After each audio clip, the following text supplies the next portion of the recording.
Welcome to Leading the Next Generation with Tim Elmore. I am your co-host, Andrew McPeak, and our mission here at Growing Leaders is to empower the emerging generations with skills to lead in real life. And Tim, today we're talking about stress, but I thought maybe a really interesting way to begin this conversation was actually to pull a story from the Tim Elmore archives, more or less, that serves, I think at least, as a really good allegory for why we're talking about stress the way we're talking about stress today. So would you mind telling that story? Well, certainly. Stress is almost always seen in the negative frame, where it's a bad thing, let's get rid of it as quick as we can. If you've been around me for any length of time, and you believe this as well, stress is not always bad. Distress is not so good, but stress can be the greatest prompter for good things. So I think you're alluding to this experience I had, half a lifetime ago. It was one of the most stressful moments of my life, but I was speaking to students in the country of New Zealand. And I was in a plane crash. It was a small private plane, but it was not a small crash. I don't think there is a small plane crash, is there? There's no minor accidents in an airplane. Yeah. So how it happened real quick, there were 4 of us on our team. It was a speaking team and a musician. And we flew on a commercial airliner to the South Island of New Zealand from Auckland. And then we got on board this tiny single-engine Piper plane, 4 seats. We filled the plane. Yeah. But as we're flying through the sounds, and it's a little bumpy because it's very windy that day, we start to come in for a landing, and I look over the pilot's shoulder, which is how close I was. It's a small plane. Yeah. But I looked down, and I saw no runway at all. We were going to land like at a field. Land. Yeah, that's right, on a field. I think there might have been 4 orange cones down there. That was the very only way thoughtful of them, yes. Yeah, we thought so, yeah. So I kind of tapped Grant, the pilot, on the shoulder. I said, hey, I don't see a runway. He goes, there's no runway, but I've done this 4 times. Wow. Isn't that what you want to hear? 4 more times than I have. Yeah. So he finally brings the plane down and starts to touch down, but he suddenly realizes he's not going to have enough ground to bring the plane to a stop before the woods begin, the trees. Oh, no. There's a forest on the tail end of this field. So he quickly realizes he's going to have to take the plane back up, circle around, and try to land one more time. So he encourages us to tighten our seatbelts. We do so. He takes the plane straight up. We just go, I remember just looking straight up. We got about 120 feet in the air. So remember, we're about 10 or 20 feet, and we realize we got to go back up. Yeah. So we shoot up 100 feet. We're about 12 stories in the air when the engine stalls. Oh, no. Yeah, the lights on the instrument panel just lit up. The buzzers start buzzing. And Grant, the pilot, screams. Oh, no. Yeah. You know you're in trouble when, right? That's right. Exactly. So we spiraled down to the ground, and I had no idea I would ever be telling a story like this, but my wing, the left wing, hit first and just bashed into dozens of pieces. The torso hits. We're all thrown around. In fact, Grant, the pilot, just went right through the windshield. Oh, my His seatbelt broke and just boom. So his head's all gashed up. Yeah. The rest of us were thrown around, but we stayed in the plane, and we're all kind of beaten up, but we all live. So it was a minor miracle. I don't think I'm exaggerating. Maybe greater than a minor, to the fact that we all live. Well, people are calling whatever 911 is in New Zealand, and they're rushing out to the plane. Somebody gets a crowbar, opens up the door of the plane, and pulls the rest of us 3 out of the plane and lay us on the ground. Well, I'm wide awake. I'd like to say I blacked out. I'm just wide awake. It would have been nice if you had, probably. So I'm wondering, as I'm laying on the ground there waiting there were some nurses on the campground. That's good. And they start bandaging up my ankle and my rib and my head. But I remember thinking, okay, what am I going to do with this? And I knew I could either do the probably very predictable human response, and that's just be a victim of this, be a patient, just be a nice patient. Yeah. But I thought, this is a moment I need to be at my very best. How often do you get a moment like this? Yeah. So I'm not taking any claim that I was thinking clearly. That's just my thought. And I found out that sense of purpose in that moment was absolutely my saving grace. So what ended up happening was the life flight helicopter got out there. There was room for 3 in the back of that helicopter, along with the pilot and the co-pilot. So the 3 other guys got in. I was the one left behind. You were in the best shape, still not in great shape, but... Yeah, that's exactly right. I have several things to say, but I'm going to continue the story. I waved to the guys and said, say hi to the nurses, bye-bye. Yeah. So the folks that remained there took me on crutches and took me over to the house nearby. And I was still wondering, how could this be used to do good? How could I make a difference? How could I make an impact, change the world? That's been my whole mantra. I want to change the world just like a million other people do. Yeah. But as I'm laying there on a bed in this house next door, there's a knock at the front door. And when the homeowners answer the door, who should be on the front porch but people from the 2 national television networks. Okay. They're there to cover the story. It's the #1 news story of the day. Oh my God. In the country. In the country, which tells you how much is going on in New Zealand right now. I don't know. Anyway, it's pretty significant. Yeah, you know? It was. And of course, they want to know, can we interview somebody that saw the plane crash? Well, the homeowner said, saw the plane crash? We got a guy in the back bedroom that was in the plane crash. I love that they're not trying to protect you. They're just looking for their opportunity. We'll set him up. You know? So this is what's funny. I've been told this later. The news people said, can he talk? They go, can he talk? We'll go get him. So they took me out to the backyard awesome. And they kind of leaned me up against a tree because I couldn't really stand up on my own. I'm trying to look somewhat cool, leaning up against a tree. But the news people said, tell us what happened. And it was my chance to talk to 3 million New Zealanders at the 5 o'clock, 6 o'clock, 11 o'clock news. So I look back on that now. It's a very strange, surreal experience. I think it served a purpose, though. And I think my sense of purpose, my sense of staying on, saved me from that stressor. That was a stressor, if there ever was one. I dare say that's true. Life.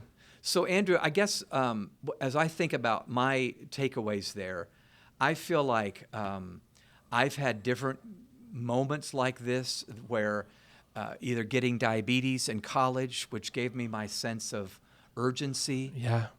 The 7 car crashes I've been in, which has given me a sense of mortality. Yeah. There's been different, just like you, I'm sure. You have stories that you go, in that moment, the stressor was present, and what saved me was a sense of purpose. Absolutely. And that's one of the things I love about you, Tim, and I think most people who know you would say the same thing, is you've never wasted an opportunity because of that vigilant mindset that I feel like you have. In a lot of ways, that's what we're talking about today, is because we all go through difficult circumstances. If everybody listening to this had a moment, we could all tell a story, maybe not of a plane crash, but of a moment in life when I was totally stressed out. I didn't know how I was going to handle it. I was overwhelmed with the situation. And I think it's the rare individual, sadly, it's the rare individual who says, you know what? What if there's some opportunity in the midst of this chaos? Mm-hmm. And what if something we could make the most of it. Yeah. And that's really what we're talking about today. It is. And so you and I have been talking prior to this recording about how much the crash this last year was this COVID-19 pandemic. Absolutely.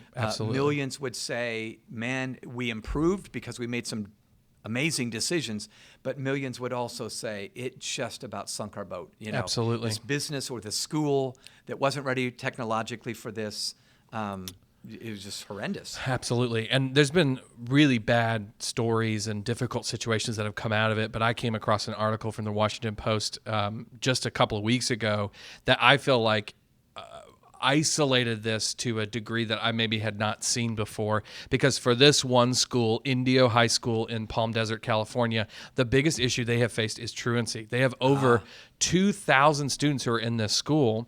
And the story was really interviewing and following along with Rich Pimentel, who is the assistant principal at that school.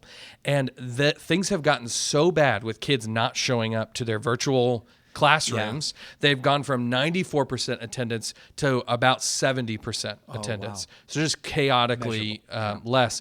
And they literally have tried so many things that the place he's at now is literally he spends his entire day driving around their district to all the students who are not showing up, crawling over fences, knocking on doors, shouting from the street, trying to find these kids because he knows a couple of them, I mean, this is a high school, a couple of them were months away from graduation, and it just all fell apart. And I think it's just a reminder to me, a very sobering reminder of the stressful crash, as you use that allegory, that's going on, I think, right now for a lot of these students. No doubt about it. And one of the intriguing things, as I think about with this last year, I think part of the intrigue for me is that learning from home and teaching from home, or teaching virtually, made us both more and less exposed. Okay. So it's kind of a contradiction, a paradox, if you will. So our exposure increased as everyone can now see our homes, our cat, our dog. Everything's in the background. We're in right? gym shorts, not real pants, Yeah. that sort of thing. But yet we were less exposed in that we weren't out on campus. And so, we could hide. We could hide some things, and millions learn how to hide, including these students who were truant in Palm Desert, California. So Absolutely. it's just a strange time in our human history that we're in. And you and I both believe the reason growing leaders exist is to help us as caring adults do really well at leading the next generation and building a generation of leaders who lead on purpose. Absolutely. And really what we're talking about is how do we train up, raise up, develop up kids who utilize an opportunity like this to say, how can I make the most of it? You actually used a phrase that I love. Will you share that with us? Because I think it's a perfect allegory for what we're talking about here. Yeah. Well, the big question we're posing is, what if instead of falling apart, these difficult events caused us to fall together? I love it. And meaning we're collaborating better, we're thinking missionally, we're going through the quote-unquote crash, and we're coming out with greater sense of purpose than ever because we need it. I love that. I love that because the fall is still present, right? Yep. We cannot get away from the tragic events that we're facing or the stressors that we're dealing with. But what if that fall could lead us to fall together rather than fall apart? I love that. Yeah. So, listeners, what we want to do is talk for a few minutes, and we're going to get really practical with some ideas on how to teach students to think like a leader, to think on purpose as a helper to the stressors in their life. So let me say that again. What if teaching students to think like leaders, so meaning we're not teaching them to get a position, but a disposition. We teach them to think like leaders, to think on purpose, and that in itself could be a remedy to the stress that they feel in life. And all of us would agree, they got stress, for sure. Yeah. So now when we say leader, I've already said disposition, not position. Here's what I think of when I think of leader. I think leaders take initiative and control the controllables. I think leaders trust and collaborate with a team of people. Yeah, whether that's my family or my friends or whomever. That's right. Or a class. Yeah. Leaders coordinate this team of people to work toward a purpose, like we've mentioned. Yeah. And then leaders set an example for others to follow. So imagine, if you will, if you're a teacher, if you're a coach, if you're an employer with young people on your team, what could happen if all of them learned to think like leaders and did those statements I just made? It could be huge. Yeah. And this is, we're called growing leaders. And so I think there's this sort of underlying belief when people hear that name, they think, oh, you're the people who work with the school president. Yeah. It's like, well, we like that kid, right? But really, when we define leadership, we're talking about a holistic perspective, right? It's about the way you conduct yourself in everything that you do, because leadership starts with self-leadership, right? If I am not leading myself in my own journey, giving myself purpose, working with the people around me, then I can't expect to one day reach a position of leadership, right? Which is why we're really talking about every kid, not just those kids in positions of leadership. When we talk about what does it look like to have a leadership mindset. So true. In fact, when we talk about it like this, where it's people that know how to solve problems and serve people, every high school principal, every middle school principal, every college dean would go, yeah, we want to graduate people like that. Absolutely, for sure. yeah. So that's really what we're about. Now, Andrew, let's go back and go to the research behind our ideas, and then let's share some ideas.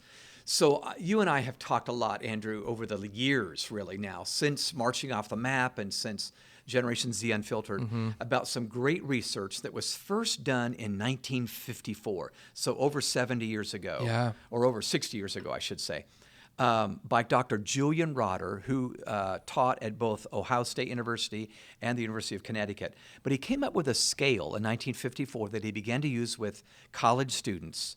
And the scale was all about determining a student's internal or external locus of control. Yes. Most people have heard that term. And just in case you need a memory jogger, he found that those who have an internal locus of control assume greater personal responsibility for their lives. Yeah. And then those with an external locus assume someone else must take responsibility. So it's not all or nothing. We all have a combination. Absolutely. But we're either looking outward for the answer or we're looking inward for the answer. Now, listeners, you're all, I'm sure, nodding your head and going, yep, my kids, or yep, my students, or yep, my athletes, they're external. doggone it, they're looking for their mama to do it, or they're looking for their coach to do it, or their strength and conditioning coach to do it. And we're just saying, what if we could foster an internal locus of control? That doesn't mean they become control freaks. It just means they're going to own what's theirs. I love that. I love that. That mindset that we're talking about, and there's so much research that's been done in the years since that. Yeah. That mindset is such a connection point to how students feel about my own sense of purpose, where am I headed in life, who's in control. So this is a crucial transaction. So before we get to the 5 ideas, let me just kind of lay the foundation, then we'll get into them.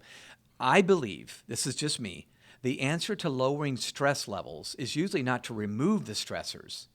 I mean, and even if it were, only some of the student stressors could even be removed. We can't just say we're going to make life smooth and easy.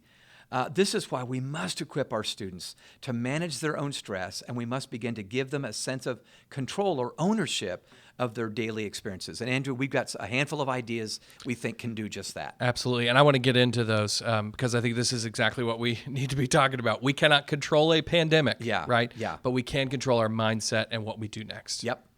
So let's jump in. Okay. Number 1, the first of 5. This is a simple one, but it can be profound if you do it well. List the activities that occur each day. Let's say you're teaching remotely or coaching remotely or whatever you're doing. List the activities that occur each and every day, and then make sure you place them in the right bucket. Love it. Now, this is one of our Habitude images. Very quickly, there are 3 buckets we believe in life, and everything that happens to us fits in one of these 3 buckets. It's either in our control, it's out of our control, or it's within our influence. Everything that happens. In, out, or within our influence. So I'm suggesting, what if you had students list what happens in a typical day on paper, then cut each one of these items up. So you make little strips of paper with the lists, and you place them in visible buckets. This is an exercise you're doing. They'll be amazed at how much really is in their control. Yeah. And how much stuff they shouldn't be worrying about because they worry it's not going to help it get in their control. Yep. Athletes can't control the weather or the referees. Yep. They can't. It's true. But there's stuff you can control, your effort and practice, your energy in the game, your focus, all that stuff. Absolutely. This is liberating because, Andrew, I would say some of my worst problems in life happen when I take the stuff that happens and put it in the wrong bucket. Yep. I don't know if you want to comment on that. No, it's totally true. It's totally true. And if you look at what stressors are causing the most problems with your students, it's typically either something that's in their control that they've put into the out of their control bucket, right? I should be taking responsibility for that, but I'm not. Or I'm taking something from the out of my control bucket and I'm putting it into the in my control bucket by, over worrying about a global pandemic that I really don't have any control over, right? Or over stressing about, as you said, the referee and his or her conduct in that last game. And it's like, you know what? You can't control that. You've got to focus on the stuff that's in your control, or else that stressor is going to continue to bother you for forever, maybe. So bottom line is we lower stress by placing our activities in the right bucket. Love it. That's number 1. Number 2, rotate students into leadership roles to own the classroom experience. Yeah. So Andrew, you and I both know teachers that are within our partnerships that do this. So they'll take their class, let's say it's 25 students, and not all 25 necessarily have a leadership role, but most of them do. Mm-hmm. I mean, your students can have a responsibility and ownership of something. And by the way, base it on their gifts. So, for instance, some could facilitate a breakout group discussion, the people persons that are in your class. Others could take attendance. Others could keep track of specific projects. And while it may sound like it's going to add to the student stressor, actually we have seen, the Dr. Julian Rotter's research, that when you have control of something, even though it may be harder at first, it actually lowers your stress. Yeah. Listeners, think about your own life. Don't you feel more stressed out when a lot of the stuff happening in your day is out of your control? Mm-hmm. I bet you do. We feel it's harder, but it actually feels less stressful when at least I go, well, at least this is in my control. Yep. Yeah. So it's really about giving ownership, giving responsibility, and when we do that, it's sort of like a key that unlocks that ability to feel like, okay, I have something I can put my skills toward. That's right. So think of some ways your students could take roles of leadership. Number 3, offer control of the environment that these students have remotely with backgrounds or camera placements. So we've talked about, you and I and Grace have talked about this, how some teachers have been so creative at letting students create their own environment. Yeah. They've got planet Saturn behind them or whatever it is. Yeah, I don't yeah. know. But now that seems so simple, and it is simple. In fact, that's the genius. It's so simple, but yet it lets them have a little bit of control of the feel or the tone of their very environment. Yeah. So what if you chose a different background and camera placement on your computer or in your classroom? That means you as a teacher, and then you allow them to do the same thing. You can even take a moment to let them explain why they chose their environment, their experience, their image. One teacher said this became the highlight of the day for some of the students. I think it's great, yeah. And you could even choose the theme for each day. Like everybody pick your favorite TV show and make a background out of it, today, and we'll do something different the next day. Absolutely. It's a cool idea. Yep. All right, number 4, create opportunities for them to invite classmates into their personal space. Now, all we mean by this is, what if you took a segment of your class period or day and you said, all right, Josh or whoever, Jessica, whatever, take us into your room and show us something that means something to you, something you're passionate about. And they might pick up a basketball, they might pick up a science project from last year or a poster in the room, but it just allows them to, again, control the narrative by sharing the story of their life and why it is important to them. This can be actually a stress reducer in their life. Absolutely. What you'll find is that these are probably conversations, at least in part, that students would have had with one another if they were in that physical classroom and they were just getting to know one another and bantering back and forth. And so what you're really doing is you're creating a substitute in that virtual classroom for what happens naturally when you're just together in person. That's really true. So again, let me connect the dots real quick. We're talking about reducing stress by purpose, right? So this allows students to share a little bit about their identity, which we think is very clearly tied, even if it's just in the moment, to their sense of purpose. I love it. I love it. Last one, number 5, teach students in a variety of contexts to create a unique experience. So Andrew, you and I were inspired by one particular teacher that really did a road trip, didn't she? I mean, in fact, let me let you tell. This is a fun story. Talk about this story and how it just made her students look forward to every day with her as a teacher. Absolutely. So I believe she was an early high school teacher, and this was actually early in the pandemic. I think it was May 2020, something like that. And she and her husband actually owned a camper. And so what she decided to do was, my students are all in a virtual classroom anyways, so she's teaching social studies and history. And what she does is, every time the kids log into her classroom, she's somewhere different in the country.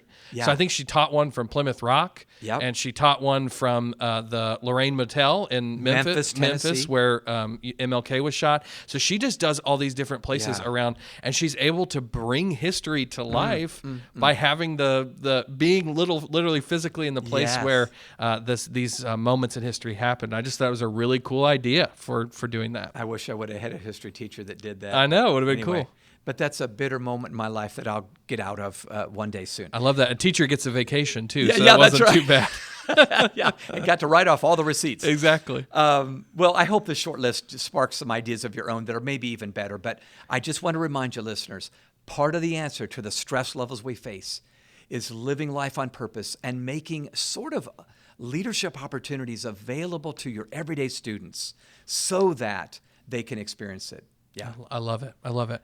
Well, as we were talking about how to close, I know you came across actually several, we'll call them mini stories, but just examples of young people who proved that they have the ability to handle stress and really maximize the moment. It's a reminder to us of exactly the same kind of students that we're leading today. So from young to old, all of these kids I'm about to talk about in about 2 minutes, real quick here, are kids that somehow found this leadership opportunity and this sense of purpose, and it saved their very lives in terms of stress levels. DeMonte Love, who was 6 years old when Hurricane Katrina hit the New Orleans area. It was, you remember, it was a catastrophe. People lost their lives and lost their homes. So the crowds of people were being rushed to helicopters who were going to life flight them out to safer territory. And DeMonte's mom was separated from him. So she separated from her 6-year-old and I think his younger brother. Oh, wow. So as she's going away, she says, "Son, take care of your baby brother." Well, DeMonte not only took care of his baby brother, there were 6 kids that needed help, all younger than him. Oh my gosh. So he's 6. He's got 6 kids younger than him. He's spotted carrying a baby in diapers, walking him over to safety because his mom's nowhere near him. And he was counted the 6-year-old leader. He was written up in a book. a book at 6 years old. My goodness. But the point was, this little kid said, in fact, I think he, in his own 6-year-old vocabulary, said, "I'm so glad I had something to do because I was scared to death," that sort of thing. So what a great picture of a elementary school kid finding that leading actually saved his life. That's amazing. Purpose actually saved his life. Not to mention those other kids. Yeah, that's right, and some others. That's usually what leadership does. Yeah. So Sagan Woolry saw a commercial on TV years ago about community service. It was a commercial about doing community service. And she said later, at the time when she saw the commercial, she was really worried about kids who were on a free lunch program at school, but how did they get lunch during the summer? Yeah. It's a good question. And it's a big often problem. They didn't get lunch if mom or dad weren't there or weren't making enough money to buy lunch. So she, by the way, she was a teenager, organizes a free lunch program. Well, she got really worried about this, and then she went to her mom. Thank God for good moms who said, "Let's go down to the soup kitchen in town. Let's ask how they do it." And they were kind enough to say, if you want help, we'll help you line up and organize a program that you can lead. We'll just tell you how to do it. And this teenager figured out how to organize a free lunch program for kids in the summer after summer, where they knew where to come and get food and take it back and have a great lunch, even without mom and dad maybe able to do it themselves. Crazy. I love that. Louis Braille, many people have heard this famous story. You probably recognize the last name? Yep. So Louis, back in the 19th century, at the age of 3, was playing his dad's wood shop, and he had an awl in his hand. Those, they look like pokers. Yeah. Well, he poked his eye out at 3 years old. By age 5, the infection had spread to the other eye. He was completely blind by kindergarten age. Okay. Well, that's awful. Yeah. Because back then they handled disabled and blind people not as well as we do today. And we need to do better. Yeah. But his mom and dad found a school in Paris. They lived in France that could take, kids that are blind. So he went to this school, but by age 12, he had grown frustrated at the poor system they had for reading for the blind. Yeah. It'd been come up by some military officer, and it was really designed for soldiers to read something at night where they could feel something and then figure it out. But he said it just took so long to read a book because your whole hand had to press against it, then you had to guess. So Louis Braille, at age 15, had come up with an entire system of reading for the blind. We use it to this day, the Braille system of reading for the blind. It's global. 15 years old. I'd say that's freshman, sophomore year of high school. Yep. And he did it all, and he said, by the way, here's a cool thing. Talk about purpose. Do you know how he developed this system of little dots with an awl? The very tool that poked his eye out was what he used to come up with this system of answering the very need he had himself. My goodness. Yeah. What a reminder each of these stories are of what kids have inside of them.